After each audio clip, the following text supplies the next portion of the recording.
Mis amados, el Señor los colme de bendiciones y nos permita esta noche continuar con el estudio de los profetas menores.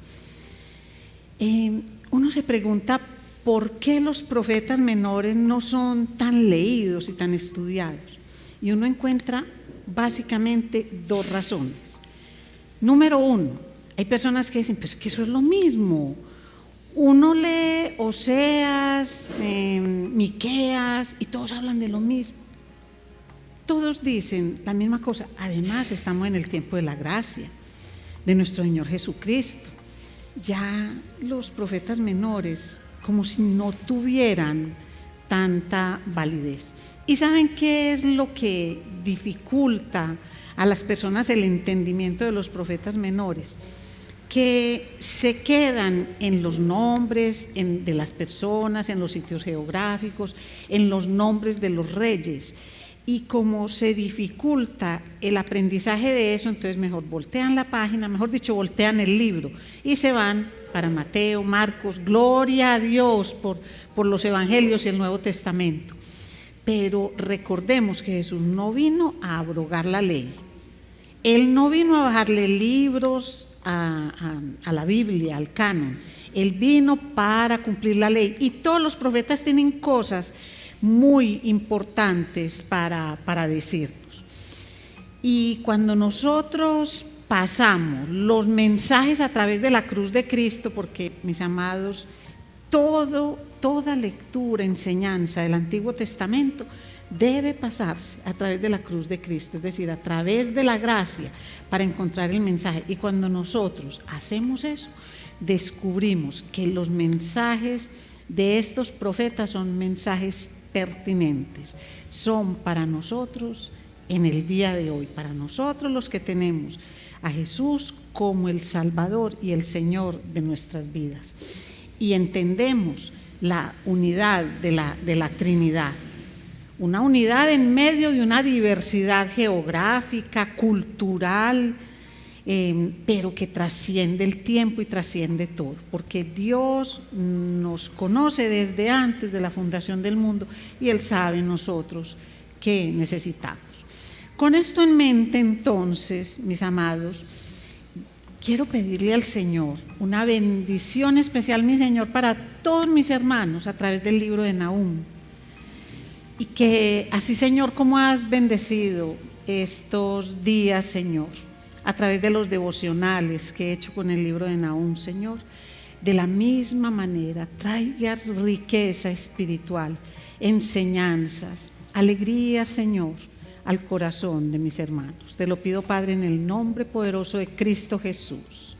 Amén. Muy bien, mis amados, vamos a Nahum capítulo 1 y vamos a leer del versículo 1 al 8 y dice así la palabra del Señor. Profecía sobre Nínive, libro de la visión de Nahum de Elcos. Jehová es Dios celoso y vengador. Jehová es vengador y lleno de indignación.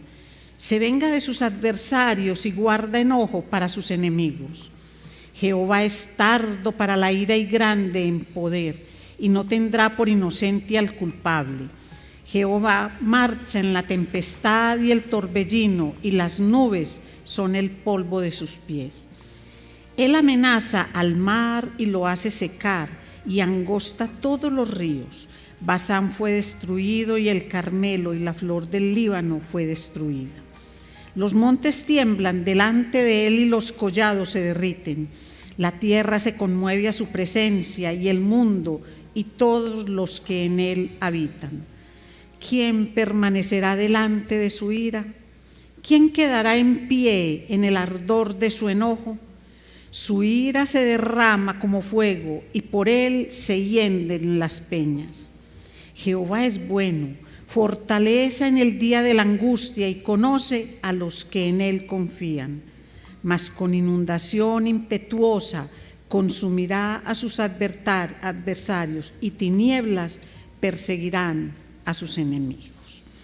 Esta es la palabra de nuestro Señor por los labios del profeta Nahum. Muy bien, mis amados. Dios temible en juicio, glorioso en misericordia.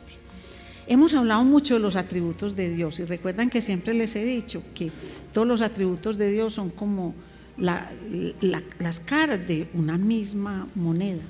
Y cuando aquí está el amor misericordioso de Dios, está también el juicio. Y es algo que nosotros debemos tener siempre, siempre pendientes. Muy bien. El libro de Nahum encierra un contraste muy grande para Nínive en el aspecto de la destrucción, pero al mismo tiempo es una promesa de protección para Judá. Entonces, el libro de Nahum es un contraste entre el anuncio de la destrucción de Nínive y la protección para Judá. Judá, reino del sur, capital, Jerusalén, lo que quedaba del pueblo de Israel.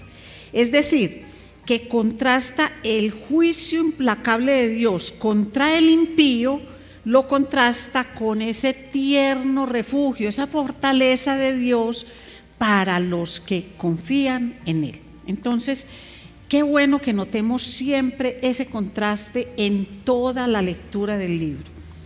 El libro va y viene en unos poemas y en esos poemas está todo ese contraste. Entonces, vamos a mirar alrededor de todo el libro algo que debe quedarnos muy, muy claro, y es que el juicio de Dios aterra a los enemigos de Dios. El juicio de Dios aterra a los enemigos de Dios, pero es de consuelo y fortaleza para el pueblo, porque Él es justo para castigar el mal y es glorioso en misericordia para los que confían en Él. Entonces, si ven ese contraste, ya tenemos predicado el libro de Nahum. Ahí está. A veces que nos enredamos demasiado, pero miren lo hermoso de ese mensaje que puede condensarse en eso. Entonces vamos a mirar esas dos partes, ese temible juicio y esa gloria reflejada en su misericordia. Y para eso nos vamos a centrar en los versículos 6 al 8. Y vamos a ver ahí un regalo precioso del Señor donde manifiesta ese contraste, esas dos características. Miren, ¿quién permanecerá? Versículos 6 y 8 los voy a volver a leer, y el 7 que queda como en el centro, como la carnita de un sándwich. Ese es el que nos va a permitir ver la gloriosa misericordia de Dios para los que confían en Él. Entonces, miren, ¿quién permanecerá delante de su ira y quién quedará en pie en el ardor de su enojo? ¿Ustedes qué podrían responder a eso? ¿Que nadie? Eso es lo que uno llama como una pregunta retórica, que se sabe cuál es la respuesta. Si Dios manifiesta su ira, ¿quién va a permanecer firme? ¿Quién va a quedar? Nadie. ¿Quién queda en pie en el ardor de su enojo? Nadie. Su ira se derrama como fuego y por él se quiebran, se hienden hasta las peñas. Miren eso.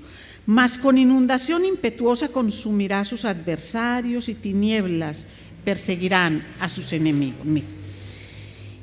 Estamos hablando de Nínive y yo quiero que ustedes hagan memoria. De Nínive hablamos hace poquito, ¿cierto? ¿En la voz de quién? Jonás. ¿Y qué fue lo que Dios le pidió a Jonás que hiciera? Que fuera a esta ciudad y les predicara. ¿Qué les predicó? En 40 días serán destruidos. Arrepiéntanse. ¿Y qué hizo el pueblo? Se arrepintió el pueblo. Eso fue aproximadamente en el 785 antes de Cristo. ¿Y entonces qué pasó? ¿Qué pasó que ahora viene Nahum y dice que lo va a destruir? Porque hay algo claro, miren, el Señor mandó a Jonás que fuera hasta Nínive y les predicara allá y pasara por sus calles. Recuerden lo que decían de Nínive, que eran varios días de camino, en fin, y el número de personas que habían. En cambio, en esta ocasión, Nahum permanece en Judá. Entonces, ¿qué es lo que nosotros vemos? Que la predicación del Señor no era para que Nínive se arrepintiera, sino para que Judá cobrara consuelo por la destrucción de su adversario. Son las formas de Dios. No se movió de su sitio y predicó ahí, era necesario que predicara ahí. Entonces, ¿qué fue lo que pasó con el Señor? ¿Cambió de idea? No. ¿Qué pasó? Empieza primero todo lo que fueron esas manifestaciones de arrepentimiento, pero muere una generación, nace otra, muere, nace otra. ¿Y dónde queda toda esa predicación, ese arrepentimiento, ese cilicio que ni siquiera los animales comían? ¿Dónde queda esa reverencia y ese creerle a Dios lo que Dios les estaba diciendo? Ese creer que a través de la predicación de Jonás, del anuncio del juicio y el arrepentimiento de ellos había llegado el perdón del Señor. ¿Qué pasó?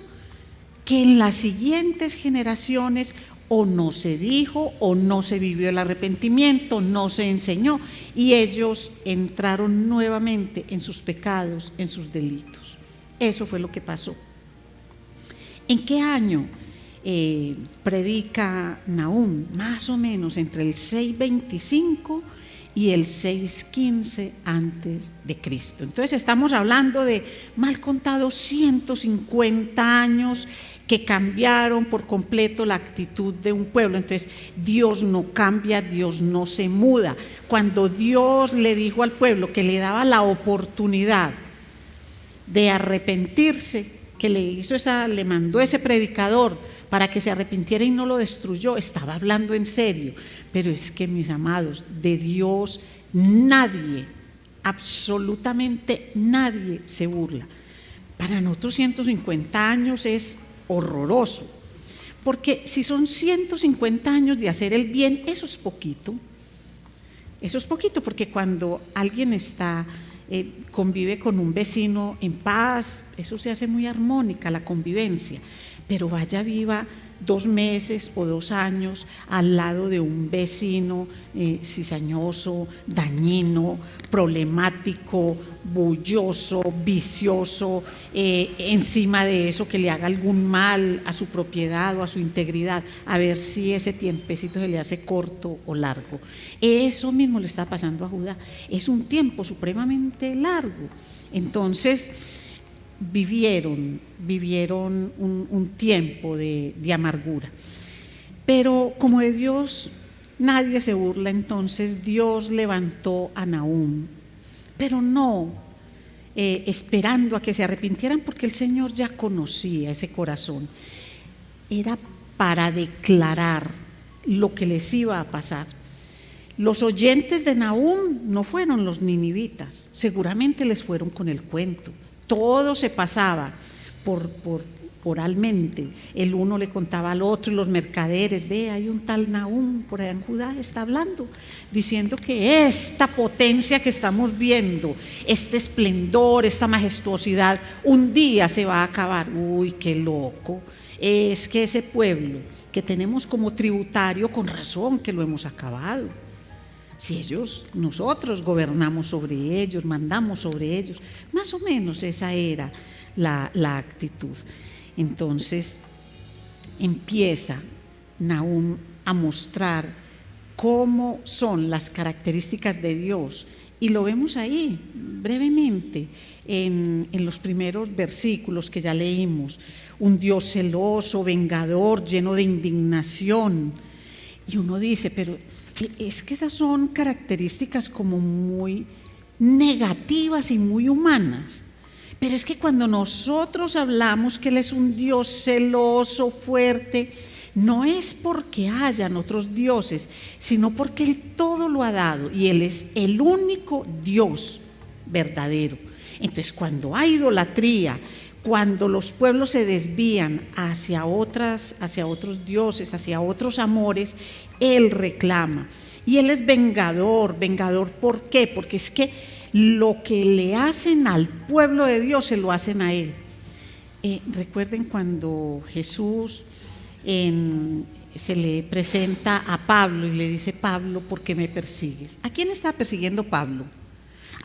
A los creyentes, a los cristianos, a los que creían que el que había muerto ahí en la cruz era el Mesías Salvador. Y sin embargo se presenta Jesús, pues Dios aquí, el Jehová de los ejércitos, se presenta como ese Jehová celoso, vengador y lleno de indignación. ¿Qué hace un Dios lleno de indignación? Pues castiga, derrama su ira sobre el pueblo que ha estado en contra en este caso del opresor, que ha estado en contra de su pueblo. Pero también lo muestran como un Dios paciente y tardo para la ira.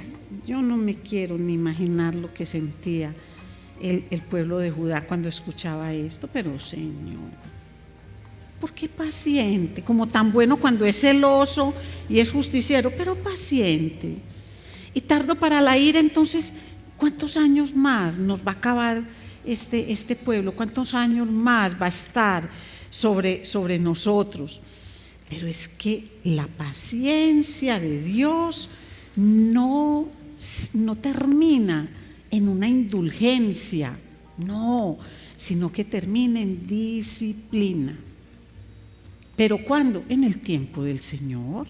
Él es el que sabe y Él es poderoso y grande en poder. Entonces, en el tiempo determinado, aquellos que oprimieron a su pueblo serán oprimidos por la mano del Todopoderoso. Mira, la destrucción de Nínive fue un hecho histórico real. No es eso, pues, para los escépticos que a veces poquito le creen al Señor. Pero son hechos que son comprobados.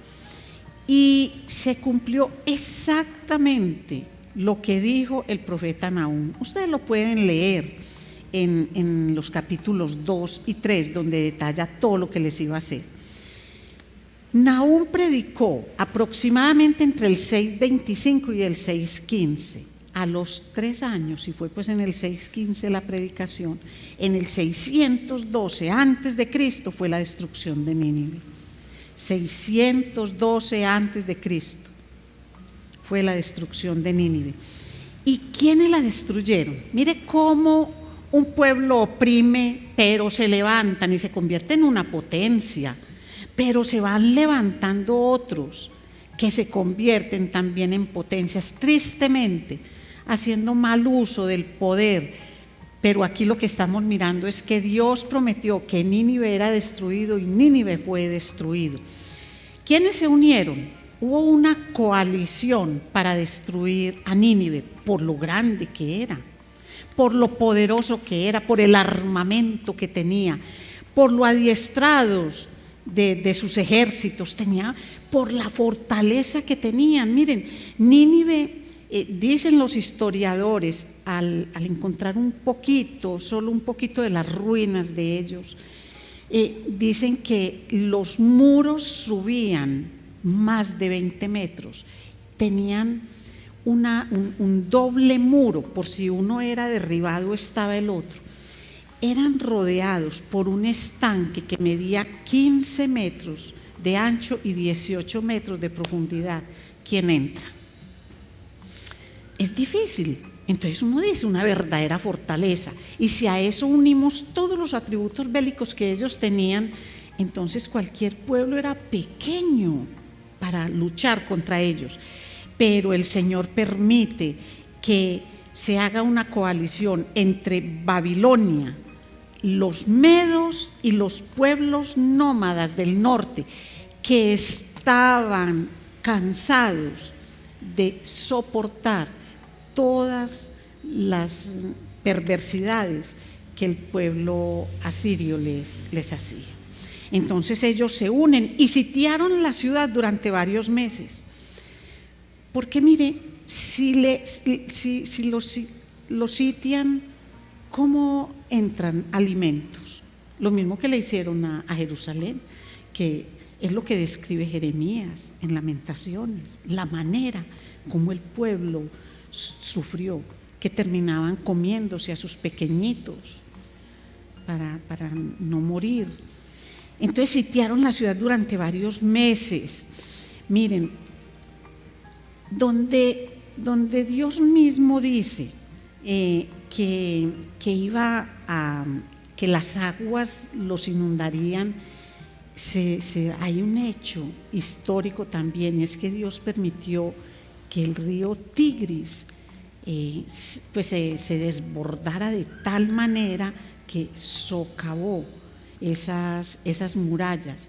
Y cuando fueron socavadas esas murallas por la inundación, que lo dice también el libro de Nahum, entonces entraron todos estos ejércitos luego de haberlos sitiado. ¿Qué hicieron? Masacre y saqueo.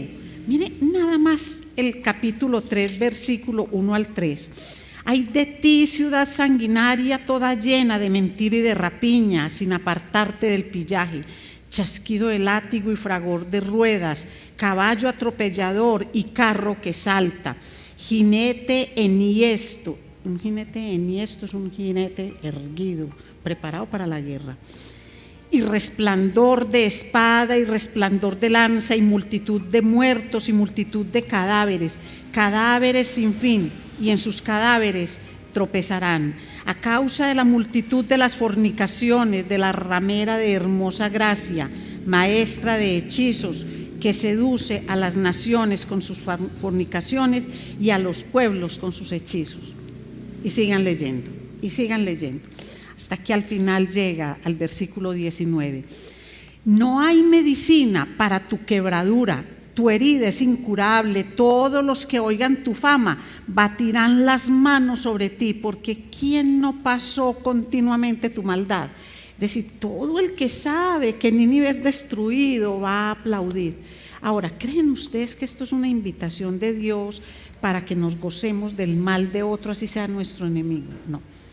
Es para mostrar que el opresor será vengado con opresión y con destrucción. ¿Pero por parte de quién? De Dios, porque de Él es la venganza. Y de Él también es la protección. ¿La protección para quién? Para los que en Él confían. Por eso Dios es glorioso en misericordia. Versículo 7. Jehová es bueno, fortaleza en el día de la angustia, y conoce a los que en Él confían. Entonces, mire, si en el anterior, cuando iba a hablar de destrucción, era, ¿qué decíamos que era? Celoso, vengador, lleno de indignación. ¿Cómo lo muestra ahora? Cuando va a hablar de la misericordia para los que en Él confían. Entonces, es bueno, es decir, es el Dios del pacto y bueno en grado sumo, no un poquitico ni a raticos. Es fortaleza, es decir, en la angustia que el pueblo debía tener en ese momento era grande, y por eso el Señor se muestra como fortaleza, como escudo, como refugio que los va a proteger. Y miren esto bien importante, Él conoce a los que en Él confían y no olvida a los suyos. Eso sí que es bien importante que lo tengamos en cuenta. Entonces, miren cómo el Señor manda a Nahum como un mensajero de buenas noticias, porque lo que viene para el pueblo de Dios es liberación, pero lo que viene para el otro es destrucción. Por eso les decía que aquel que está en contra de él debe sentir terror por el juicio de Dios, pero los que confían en él, ¿qué es lo que deben sentir? Lo que es la gracia, el respaldo, su misericordia, su amor y misericordia. Muy bien. ¿Y eso para nosotros hoy qué? ¿Qué trae esto para nosotros? El pastor lleva 4 domingos predicando acerca de lo que es mirarnos a la luz de las Escrituras, ¿cierto? ¿Cómo nos evaluamos a la luz de las Escrituras? ¿Cómo no todo el que le dice Señor, Señor, entrará en el reino de los cielos? ¿Cómo no basta con decir es que yo hice un día una oración de fe, pero hoy vivo como quiero. Entonces, no es de esa forma. Nosotros debemos entender lo que el Señor aquí nos está diciendo. Mire, la misericordia de Dios abarca aún a los impíos, a los idólatras, a los pecadores, cuando ellos se arrepienten. Eso fue lo que pasó con Nínive en el tiempo de Jonás.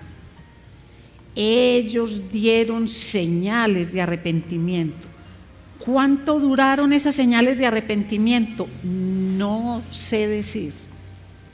Solo sé que 150 años después volvió a ser igual o peor de malo que como era en el tiempo de Jonás. Entonces, si bien Dios es lento para la ira, no es ingenuo. Nosotros a veces pensamos que es que la bondad de Él se compara a veces con la bondad de nosotros, que abusan de ella. No, lo que pasa es que aplicar la justicia de Dios es lento, con una lentitud que nosotros a veces no entendemos. Pero si lo aplicamos a nosotros, a lo que era nuestra vida antes de recibir al Señor, entendemos, reconocemos lo grande de su misericordia. Y que precisamente por esa lentitud para la ira nosotros no fuimos consumidos, sino que hemos tenido esta nueva oportunidad. Lo cierto es que hay personas que piden el perdón de Dios, lo quieren, lo invocan, algunos hasta lo decretan, lo exigen, lo reclaman, pero no tienen arrepentimiento.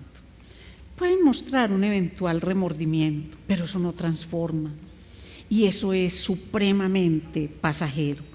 Porque estas personas quieren las bendiciones de Dios, pero no las transformaciones que Dios pide en sus vidas.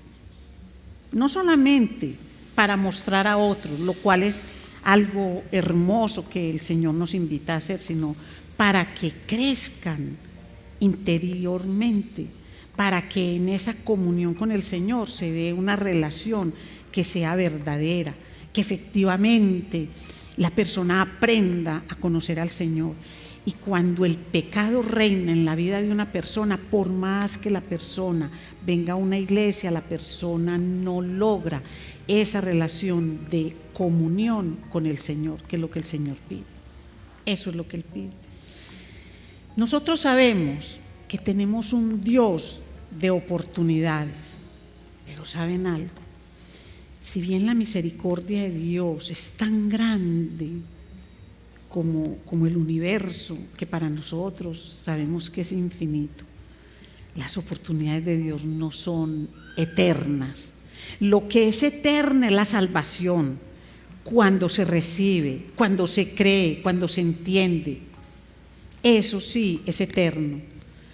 Pero yo pensar que el Señor me va a dar oportunidades por siempre, y que por allá cuando yo ya sienta que me voy a morir, entonces me arrepiento. Eso no es de esa manera como funciona, porque es que el arrepentimiento verdadero no es una manifestación emocional. El arrepentimiento verdadero es un estilo de vida, enfrente de los demás y cuando estoy a solas. Entonces, no es un evento emocional. El arrepentimiento no es quienes se arrepienten de sus pecados, y se arrodillan y lloran y gritan. Muy lindo, si eso es el inicio de un arrepentimiento verdadero, que se va a ver en el estilo de vida de quien dice haberse arrepentido y de quien dice haber pedido perdón. Miren, mis amados, si les parece que el juicio de Dios es muy temible, es desgarrador, o como lo quieran llamar, porque injusto no es. Él nunca ha aplicado un juicio que no anuncie. Antes, por el contrario, Él siempre da oportunidades. Entonces lo que tenemos que mirar es la fidelidad de Él con los que confían en Él. Y es mucho más grande esa misericordia y esa fidelidad que lo que podamos mirar como la aplicación del juicio de Dios. Entonces, quien vive confiado en el Señor no tiene que temer. No hay terremoto que lo mueva cuando vive confiado en el Señor. Entonces, ¿qué es lo que nosotros debemos hacer? Pues primero revisarnos cada uno de nosotros.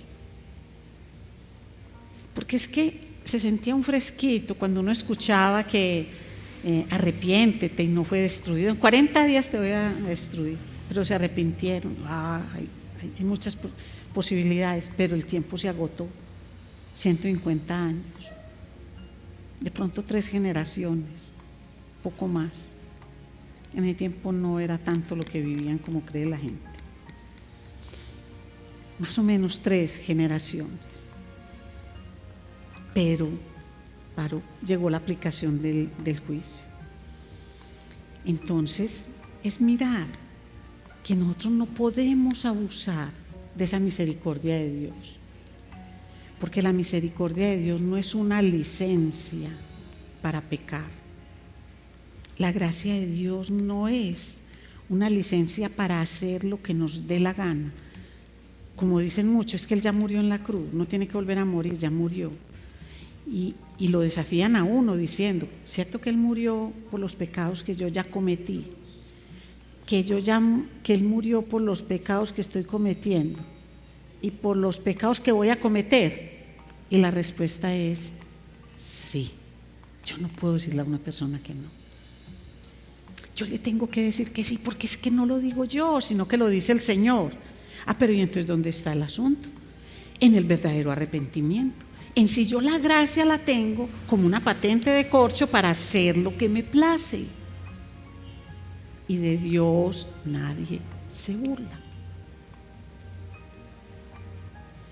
Su paciencia tiene un límite.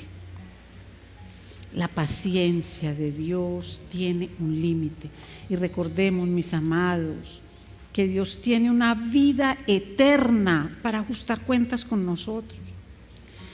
¿Cuántos de los de Judá no esperaban el cumplimiento de esas promesas de destrucción de Nínive? Porque no fue en una sola ocasión, no fue solo Nahum que lo dijo.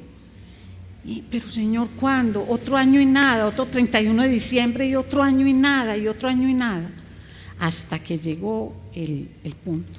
Muchos de pronto murieron sin ver el castigo para Nínive, pero Dios siempre lo vio. Y a quienes creían y creen en la palabra del Señor, eso les da paz. Eso es la paz. Mire que no les quitó a Nínive, no les quitó el aguijón, pero ellos podían vivir en paz. Y eso también se puede aplicar al día de hoy. Porque si nosotros dejamos que el malvado nos perturbe hasta robarnos la paz, está cumpliendo con su cometido. Pero si nosotros creemos en la justicia de Dios, descansemos en ella. Hagamos lo que a nosotros nos corresponde. Pero dejemos que Dios sea Dios en esos asuntos que nosotros no entendemos ni somos capaces de definir ni de frenar siquiera o de impulsar. Hagamos lo que nos corresponde. Dejemos que Dios sea Dios en todos esos asuntos. Y vamos a llevarnos una tareita. Vamos a transmitir la fe. Yo no sé ¿qué va a ser de los hijos de mi nieto? Lo que yo sí sé es que a mis hijos y a mi nieto yo les hablo de mi fe y a todos los que estén alrededor. No puedo obligarlos, no puedo endosarles la fe que tengo, yo no puedo hacerlo, pero ellos sí saben de mi fe, independiente de la edad que tengan. La decisión la tomarán ellos. ¿Qué va a hacer de los hijos de mi nieto y de los nietos de mi nieto? Yo hago lo que me corresponde en la generación en que yo vivo, impactando a las personas que conviven conmigo, no quedándome quieta, no quedándome callada, sino hablando de mi fe. Yo les transmito mi fe para que un día a esas generaciones que hoy amo no las destruya el maligno, para que esas generaciones a las que yo hoy amo y por las cuales trabajo y hago cosas no pasen la vida eterna en condenación, alejados del Señor. Aquí tenemos el ejemplo de Nínive, pero también tenemos el ejemplo de Judá. Judá finalmente también, por causa de sus pecados, fue arrasada. No totalmente, quedó un remanente. Siempre el Señor deja remanentes, pero la ciudad como tal fue arrasada. A cada uno le llega el cumplimiento de las promesas del Señor.